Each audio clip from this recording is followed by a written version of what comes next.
এখন বিকেল প্রায় 5টা বাজে, অথচ চারদিক অন্ধকার হয়ে গেছে।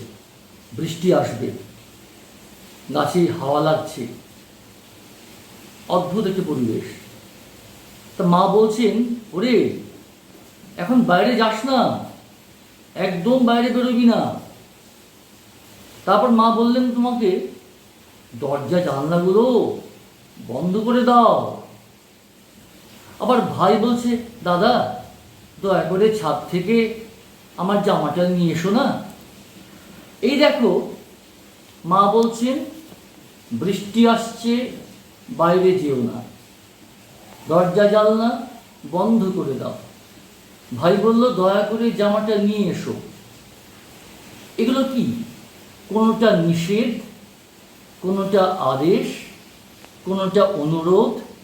এই আদেশ, নিষেধ, অনুরোধ, উপদেশমূলক যে বাক্য, সেই বাক্যগুলোকে আমরা বলি imperative sentence.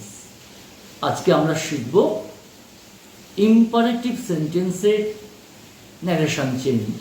Welcome to our classroom. তাহলে শিখতে যাচ্ছি narration change of imperative sentence. আগেই বললাম কাকে বলি আমরা ইম্পারেটিভ সেন্টেন্স।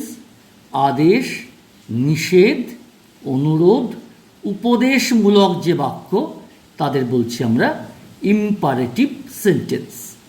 যেমন ধরো, শাট দ্য ডোর, দরজাটা বন্ধ করো। এখানে আমি আদেশ করছি, এটা আদেশ করলাম। আবার দেখো, তুমি এর সামনেই বসিয়ে দিলে ডু নট শাট দ্য ডোর, দরজা বন্ধ করো না, হয়ে গেল তখন নিষেধ। আবার তুমি এর আগে বসালে please, PLEASE, please, please shut the ডোর, তখন হয়ে গেল অনুরোধ। বুঝতে পারছো এই যে বাক্যগুলো? তাহলে দেখো, এই বাক্যগুলোর একটা নিজস্ব গঠন ভঙ্গিমা আছে। আমরা দেখেছি অ্যাসার্টিভ সেন্টেন্সে বাক্য শুরু হচ্ছে সাধারণত সাবজেক্ট দিয়ে। ইন্টারোগেটিভে বাক্য শুরু করছি আমরা হয় WH বা হাউ দিয়ে, কিংবা অক্সিলিয়ারি ভার্ব দিয়ে। আর এক্ষেত্রে দেখো, সাবজেক্ট বা অক্সিলিয়ারি ভার্ব সামনে আসছে না, আসছে কিন্তু প্রিন্সিপাল ভার্ব। সেই প্রিন্সিপাল ভার্ব দিয়ে শুরু হচ্ছে বাক্য। এই যে প্রিন্সিপাল ভার্ব, একে দিয়েই বাক্য শুরু হচ্ছে। এবার কখনো কখনো তার সামনে ডু নট বসছে, কখনো কখনো তার সামনে প্লিজ বসছে। তাহলে শাট দ্য ডোর, দরজা বন্ধ করো, আদেশ। ডু নট শাট দ্য ডোর, দরজা বন্ধ করো না, নিষেধ। প্লিজ, প্লিজ শাট দ্য ডোর, দয়া করে দরজা বন্ধ করো, অনুরোধ। আবার ধরো, মাস্টারমশাই তোমাকে বললেন বি, হও, কি হব? সেলফলেস, স্বার্থ শূন্য, নিঃস্বার্থ হও। বি সেলফলেস, নিঃস্বার্থ হও, এটা উপদেশ। এখানেও দেখো, এই বাক্যের ক্ষেত্রেও দেখো, বাক্য শুরু হচ্ছে কি দিয়ে? Principal verb. এটা কিন্তু হওয়া, কোনো সাহায্যকারী ক্রিয়া নয়, সাবজেক্ট নয়। এই হলো, এটা কি উপদেশ বললাম। বি সেলফলেস, উপদেশ দেওয়া হচ্ছে।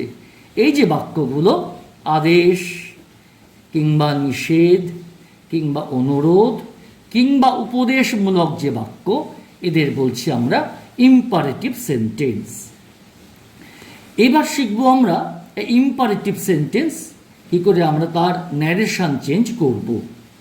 এই দেখো, imperative sentence, he said to me, সে আমাকে বলল, শাট দ্য ডোর, দরজা বন্ধ করো। এইটা বুঝতেই পারছো, রিপোর্টিং ভার্ব। আর এটা হচ্ছে রিপোর্টেড স্পিচ। আমরা আগেও যেমন দেখেছি, সেই টু টোল্ড হয়ে যাচ্ছে, ইন্টারোগেটিভে হয়ে যাচ্ছে আস্কড। এখানেও কিন্তু এই রিপোর্টিং ভার্বের পরিবর্তনটা আসবে। কিভাবে আসবে সেইটা খেয়াল করো। যদি আদেশ দিই তবে সেট টু জায়গায় বসবে অর্ডার, পাস্ট টেন্স বলে অর্ডার্ড দেব, বা কম্যান্ড আদেশ করা, কম্যান্ডেড দিয়ে দিলাম। যদি আমরা নিষেধ করি তাহলে ফরবিড এই সেট টুর জায়গায়, এই যে সেট টু, এই যে সেট টু এই জায়গায় যে নিষেধ বুঝায় তবে আমরা ফরবিড দেব। ফরবিড মানে নিষেধ করা, এর পাস্ট টেন্স হচ্ছে ফরবেড। ফরবেড হলো পাস্ট টেন্স। আবার যদি অনুরোধ করি তাহলে ওই রিপোর্টিং ভার্বের জায়গায় আমরা রিকোয়েস্ট দেব, পাস্ট টেন্স হলে দেব রিকোয়েস্টেড। যদি উপদেশ দেওয়া হয় তাহলে কি করব আমরা, আমরা ওই রিপোর্টিং ভার্বের জায়গায় দেব অ্যাডভাইজ, পাস্ট টেন্স করলে এই ডি যোগ করব, অ্যাডভাইজড। এইবার খেয়াল করো এই ন্যারেশন চেঞ্জের ক্ষেত্রে একটা ইনফিনিটিভ টু আনতে হয়। ইনফিনিটিভ টু আনতে হয়, এটা কি খুব সহজ করে বলতে পারি, এই ইনফিনিটিভ টুটা একটা তে তে অর্থ প্রকাশ করে, তে তে অর্থ প্রকাশ করে। যেমন যেতে টু গো, খেতে টু ইট, পড়তে টু রিড, এইটুকে বলছি আমরা ইনফিনিটিভ টু। এরপর ভার্বের সবসময় প্রেজেন্ট ফর্মটা বসে। হ্যাঁ, যদি বলি হতে, এই টু বি, বি মানে হওয়া, টু বি হয়ে গেল হতে। বুঝতে পারছো কেন এই টুকে আনতে হচ্ছে এক্ষেত্রে? মা বললেন বাইরে বেরিও না। আমি যদি ন্যারেশন চেঞ্জ করে নিজের মতো করে বলি, কি বলবো? মা বাইরে যেতে নিষেধ করলেন। ওই যেতে তা আমাকে টু আনতে হলো তে অর্থ করার জন্য। এবার তুমি দেখো এইখানে হি সেইড টু মি, সে আমাকে বলল শাট দ্য ডোর, দরজা বন্ধ করো, আদেশ করছে। তাই আমরা এই সেট টু জায়গায় দিতে পারি অর্ডার করছে, হি, এই লিখলাম অর্ডার্ড মি, সে আমাকে আদেশ করলো, হি অর্ডার্ড মি। কি করতে আদেশ করলো? বন্ধ করতে। এই যে টু এলো, ইনফিনিটিভ টু এলো, টু শাট দ্য ডোর। এইবার তুমি এর সামনে লাগিয়ে দাও প্লিজ, অনুরোধ হয়ে গেল, প্লিজ শাট দ্য ডোর। যে অনুরোধ হয়ে গেল পরিবর্তন হয়ে যাবে রিপোর্টিং ভার্বের। তখন তুমি কি বলবে? He requested, he requested me, সে আমাকে অনুরোধ করলো। কি করতে? প্লিজ মানে দয়া করে, তার মানে অনুরোধ করছে, তাই রিকোয়েস্টেড বললাম। সে আমাকে অনুরোধ করলো কি করতে? ওই বন্ধ করতে, ওই টু এলো, টু শাট দ্য ডোর। আবার দেখো তুমি এইখানটা দিলে ডু নট, প্লিজের জায়গায় দিলে তুমি do not. He said to me do not shut the door, প্লিজটা তখন তুমি বাদ দিয়ে দিয়েছো। He said to me do not shut the door. কি করলে? নিষেধ করলো। নিষেধ করে ইংরেজি কি? ফরবিড। নিষেধ করলো কোন কালে? অতীতকালে। তাই ফরবিডের পাস্ট টেন্স কি? ফরবেড। কি লিখলাম? হি, এই দেখো ফরবেড, সে নিষেধ করলো। কাকে? মি, আমাকে। কি করতে নিষেধ করলো? বন্ধ করতে, টু শাট, টু দিয়ে তে করছি, টু শাট দ্য ডোর। একই রকমভাবে দেখো উপদেশের ক্ষেত্রে, দ্য টিচার, মাস্টার মশাই, সেইড টু বললেন মি, আমাকে। কি বললেন? বি, হও সেলফলেস, নিঃস্বার্থ হও। মাস্টার মশাই কি করলেন? আমাকে উপদেশ দিলেন। তাই এই সেট টু জায়গায় কি করব? লিখব অ্যাডভাইজড, উপদেশ দেওয়া। তখন লিখব দ্য টিচার অ্যাডভাইজড, ADVIS দেবে কিন্তু, অ্যাডভাইজড মি, অ্যাডভাইজে এস হলে ভার্ব হয়, সি হলে নাউন হয়, অ্যাডভাইস সি হলে নাউন হয়, এস হলে ভার্ব হয়। দ্য টিচার অ্যাডভাইজড মি, শিক্ষক আমাকে উপদেশ দিলেন। কি উপদেশ দিলেন? নিঃস্বার্থ হতে, বি মানে হওয়া, হতে, টু বি, কি হতে? Selfless. The teacher advised me to be selfless. এবার তুমি দেখো পরপর, দ্য জেনারেল, সেনাপতি, সেইড টু, বললেন। কাকে বললেন? দ্য সোলজার্স, সৈনিকদের বললেন। সেইড টু, উনি বললেন, কাকে বললেন? The soldiers. কি বললেন? মার্চ অন, এগিয়ে চলো। উনি আদেশ করলেন। এই সেইড টুর জায়গায় দ্য জেনারেল, এবার সেইড টুর জায়গায় আদেশ করেছেন, তাই লিখলাম অর্ডার্ড অথবা কম্যান্ডেড। এবার আদেশ করলেন কি করতে? কাকে কমান্ড করলেন? কাকে আদেশ করলেন? দ্য সোলজার্স, সৈনিকদেরকে। কি করতে আদেশ করলেন? এগিয়ে যেতে। ওইতে দেখো টু, ওই যে বলেছিলাম ইনফিনিটিভ টু তে অর্থ প্রকাশ করে, সেই টু কি করতে বললেন? To march on. Mrs said to John, Mrs জনকে বলল, প্লিজ দয়া করে, লেন্ড মি, আমাকে ধার দাও না, ইওর পেন, তোমার কলমটি। তাই মিসা কি করলো? অনুরোধ করলো। কি করতে?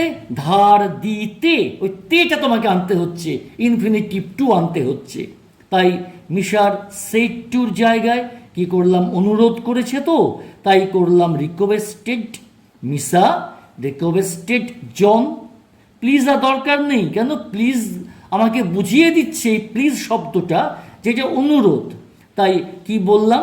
মিসা রিকোয়েস্টেড জন, মিসা জনকে অনুরোধ করলো। কি করতে? টু লেন্ড, ধার দিতে, হার তাকে, কি ধার দিতে? হিজ পেন, তার কলমটি। তারপর তুমি দেখো, মাই মাদার, আমার মা, সেইড টু মি, আমাকে বললেন। কি বললেন? Do not waste time. এই ওয়েস্ট মানে অপচয় করা, ওয়েস্ট মানে নষ্ট করা। মা আমাকে নিষেধ করলেন। My mother said to me, আমাকে বললেন, ডু নট ওয়েস্ট টাইম। এই সেইড টু মি বললেন মানে আসলে কি করলেন? নিষেধ করলেন। ফরবিড মানে নিষেধ করা, তার পাস্ট টেন্স ফরবেড হয়। মামাকে নিষেধ করলেন কি করতে? সময় নষ্ট করতে নিষেধ করলেন। তাই বললাম মাই মাদার ফরবেড, নিষেধ করলেন মি, আমাকে। আমাকে কি করতে নিষেধ করলেন? ওই যে টু এলো তে অর্থে, টু ওয়েস্ট, নষ্ট করতে নিষেধ করলেন। টাইম, আমাকে সময় নষ্ট করতে নিষেধ করলেন। এটা আবার এভাবে করতে পারো, মা যে আমাকে বলছেন সময় নষ্ট করো না, এটা তো বলা যেতে পারে উপদেশও দিচ্ছেন, তুমি তাও বলতে পারো যে মাই মাদার, আমার মা, অ্যাডভাইজড, উপদেশ দিলেন মি, আমাকে। তখন কিন্তু তোমাকে নট আনতে হবে। কেন বলো তো? ফরবেডের মধ্যে নট ধরা ছিল। ফরবেড মানেই, ফরবিড মানেই নিষেধ করা, না ধরা আছে। কিন্তু অ্যাডভাইজের মধ্যে তো আর না ধরা নেই। তাই মাই মাদার অ্যাডভাইজড মি, আমাকে উপদেশ দিলেন কি করতে? Not to waste, to waste অপচয় করতে, নট টু ওয়েস্ট অপচয় না করতে টাইম। আমাকে মা সময় অপচয় না করতে উপদেশ দিলেন। তারপর ধরো দ্য অ্যানাউন্সার, মঞ্চে ঘোষক, সেইড, সে বলল, টু দ্য অডিয়েন্স, যারা শ্রোতৃবর্গ আছে সারা সেই সভাকক্ষে, তাদেরকে বলল, প্লিজ দয়া করে, ডু নট স্মোক, দয়া করে ধূমপান করবেন না, ইন দ্য হল, হলের ভিতরে। তাহলে কি করলো সে? ভাবতে বোঝো, এই সেইড টু মানে সে কি করলো? সে আসলে অনুরোধ করলো ধূমপান না করতে। তাহলে যেহেতু প্লিজ আছে, এই প্লিজ বলে দিচ্ছে যে এটা অনুরোধ, তাই দ্য অ্যানাউন্সার রিকোয়েস্টেড, অনুরোধ করলো কাকে? দ্য অডিয়েন্স, অডিয়েন্সকে। কি করতে? ধূমপান করতে না না করতে? টু স্মোক, ধূমপান করতে, নট টু স্মোক, ধূমপান না করতে অনুরোধ করলো in the hall. The announcer requested the audience, কি করতে অনুরোধ করলো? Not to smoke, to smoke ধূমপান করতে, নট টু স্মোক ধূমপান না করতে ইন দ্য হল। আবার জানো তো এই আস্ক, একেও ব্যবহার করতে পারি আমরা। আস্ক মানে আমরা জানি জিজ্ঞাসা করা, আবার আস্ক মানে কিন্তু অনুরোধ করাও হয়, কাউকে কিছু করতে বলা, অনুরোধ করে কাউকে কিছু করতে বলা, সেক্ষেত্রেও কিন্তু আমরা আস্ক ব্যবহার করতে পারি। যেমন ধরো আই সেড টু হিম, আমি তাকে বললাম ব্রিং মি, আমাকে এনে দাও তো এ গ্লাস অফ ওয়াটার, এক গ্লাস জল। এটা একটা অনুরোধের সুর আছে এর মধ্যে। আমি বললাম আই আস্কড হিম, এখানে কিন্তু আস্ক মানে প্রশ্ন করা নয়। আই আস্কড হিম, আমি তাকে বললাম টু ব্রিং, আনতে, ওই তে, টু টু।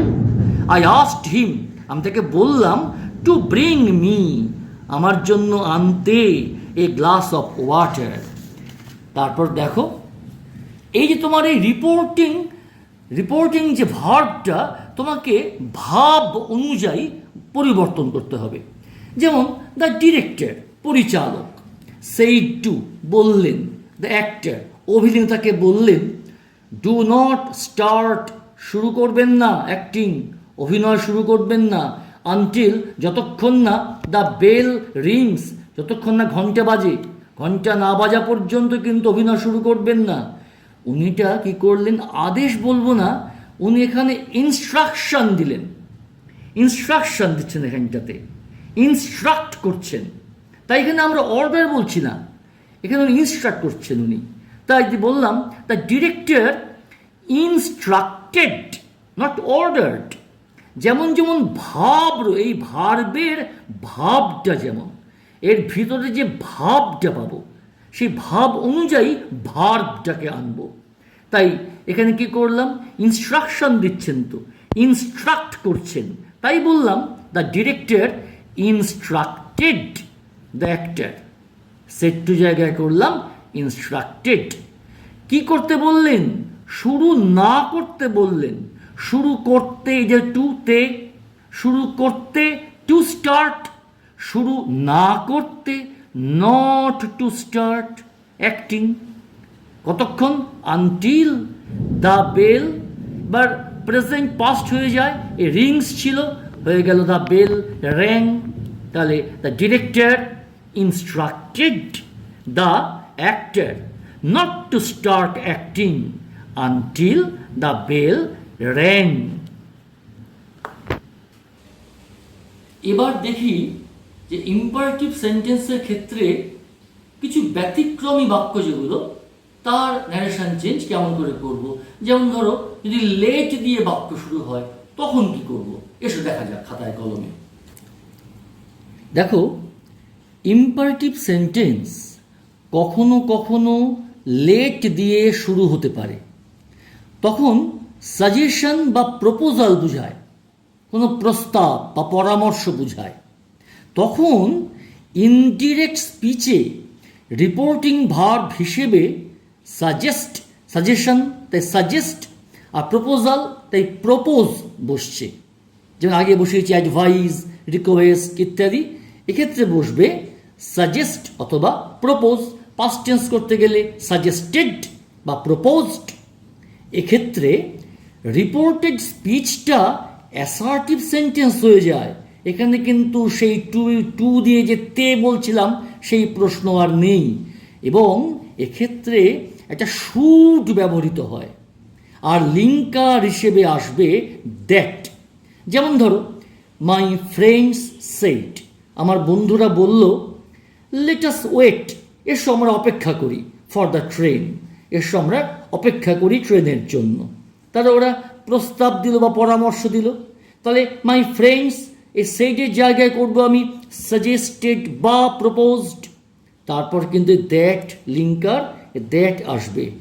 তারপর যেমন সে অ্যাসার্টিভে শিখেছিলাম সেই রকম মাই ফ্রেন্ডসের জন্য দে বসলো, তারপর এলো শুড, তারপর এলো wait for the train. My friends said let us wait for the train. My friends suggested বা প্রপোজড দ্যাট, এই যে that, they should wait for the train. আবার দেখো ব্যতিক্রমের ক্ষেত্রে অট টু কথার অর্থ হচ্ছে উচিত। বাক্যে যদি অট টু থাকে, বাক্যে অট টু থাকলে ন্যারেশন চেঞ্জের সময় অ্যাডভাইস কিন্তু আনা যেতে পারে। কেন? অট টু মানে উচিত। আমি তোমাকে বললাম শোনো তোমার কিন্তু মন দিয়ে পড়াশোনা করা উচিত, তাহলে আমি তোমাকে কি করলাম? আমি তোমাকে উপদেশ দিলাম, অ্যাডভাইস করলাম।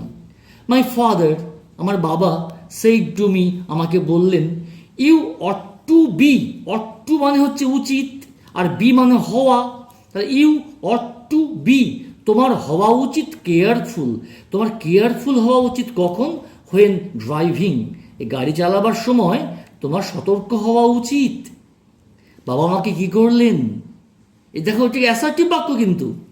আমি বলতে পারতাম my father told me that I ought to have been, অনেক কিছু বলতে পারতাম, দরকার নেই। তুমি একে করে দাও একদম অ্যাডভাইস করছেন। মাই ফাদার আমাকে বললেন যে তোমার উচিত গাড়ি চালাবার সময় কেয়ারফুল হওয়া, অর্থাৎ আমার বাবা আমাকে গাড়ি চালাবার সময় কেয়ারফুল হতে উপদেশ দিলেন। আবার সেই তে আসছে, তাহলে হিজ ফাদার সেইড টু জায়গায় করলাম অ্যাডভাইসড হিম, তার বাবা তাকে উপদেশ দিলেন কি করতে? টু বি, হতে। এই অর্থ এলোই না এখানে, মূল ভাবটা এলো কি হতে? কেয়ারফুল। কখন? When driving. বুঝতে পারছো? এখানে কিন্তু অর্থ এলোই না, অর্থর মধ্যে উচিত বোধটা আছে, অর্থাৎ বাবা আমাকে উপদেশ দিচ্ছেন, তার বাবা থেকে উপদেশ দিচ্ছেন ওই কেয়ারফুল হতে। তাই আমরা করলাম his father advised him to be careful when driving. ওই শুড মানেও তো উচিত, ওই শুড থাকলেও একই রকমভাবে ওই পরিবর্তনটি আসতে পারে। যেমন ধরো the teacher said to the students, মাস্টারমশাই ছাত্রদের বললেন ইউ শুড রিড, তোমাদের পড়া উচিত দ্য কোশ্চেন্স, প্রশ্নগুলো, কেয়ারফুলি। পরীক্ষা শুরু করার আগে আমাদের প্রশ্নগুলো মন দিয়ে পড়া উচিত তো, তাই না? তা শিক্ষক ছাত্রদের বলছেন ইউ শুড রিড, তোমাদের পড়া উচিত দ্য কোশ্চেন্স, প্রশ্নগুলো, কেয়ারফুলি, খুব যত্ন সহকারে। তা কি করছেন উনি? যত্ন সহকারে পড়তে উপদেশ দিচ্ছেন, পড়তে আবার সেইতে এলো, তাই উপদেশ দিচ্ছেন বলে কি করলাম? দ্য টিচার অ্যাডভাইসড, উপদেশ দিলেন কাকে? দ্য স্টুডেন্টস, ছাত্রদেরকে। কি করতে? পড়তে। তে এই টু রিড, কি পড়তে? দ্য কোশ্চেন্স, কেয়ারফুলি, যত্ন সহকারে। আবার আরেকটি ক্ষেত্র দেখো, এই বাক্যটা দেখতে প্রশ্নের মতো কিন্তু প্রশ্ন নয়। হি সেইড টু মি, সে আমাকে বলল উড ইউ শো মি, তুমি কি আমাকে দেখাবে, দেখিয়ে দেবে? দ্য ওয়ে, পথটা, টু দ্য মার্কেট, বাজারে যাওয়ার পথটা তুমি কি আমায় দেখাবে? যে প্রশ্ন নয়, আমি কখনো বলবো না উত্তর না দেখাবো না, এরকম নয়। হি সেইড টু মি, সে আমাকে বলছে উড ইউ শো মি, এটা অনুরোধ করছে, আসলে খুব ভদ্রতার সঙ্গে অনুরোধ করছে। তোমাকে ভাবটা বুঝতে হবে যে সে আমাকে বলল উড ইউ শো মি, তুমি কি আমাকে দেখিয়ে দেবে? The way to the market, বাজারে যাওয়ার পথ। যদিও এখানে প্রশ্ন চিহ্ন আছে কিন্তু এটা প্রশ্ন নয়, এটা একটা অনুরোধ। সে আমাকে বাজারে যাওয়ার পথটা দেখিয়ে দেওয়ার জন্য অনুরোধ করছে। তা কি করলাম দেখো, এ সেট টুর জায়গায় নিয়ে এলাম রিকোয়েস্টেড, ভাব অনুযায়ী। হি রিকোয়েস্টেড মি, সে আমাকে অনুরোধ করলো কি করতে? দেখিয়ে দিতে, ওইতে টু শো, কাকে দেখিয়ে দিতে? হিম। কি দেখিয়ে দিতে? দ্য ওয়ে, পথ, কোথাকার? To the market. বুঝতে পারছো? এই ভাব দেখতে এটা প্রশ্নবাচক বাক্যের মতো, কিন্তু এর মধ্য দিয়ে অনুরোধ প্রকাশ পাচ্ছে বলে আমরা এই রিকোয়েস্টেড করলাম এবং ইম্পারেটিভ বাক্য হিসেবে তার ন্যারেশন চেঞ্জ করলাম। এরকম অনেক বাক্য পাবে, অনেক ব্যতিক্রম পাবে। যত পড়বে তত শিখবে এবং দেখবে কি প্রাণবন্ত একটি ভাষা তুমি শিখছো। পরবর্তী ক্লাসে আমরা শিখব অবজেক্টিভ সেন্টেন্স এবং এক্সক্লেমেটরি সেন্টেন্স। আজকের মতো এখানেই শেষ।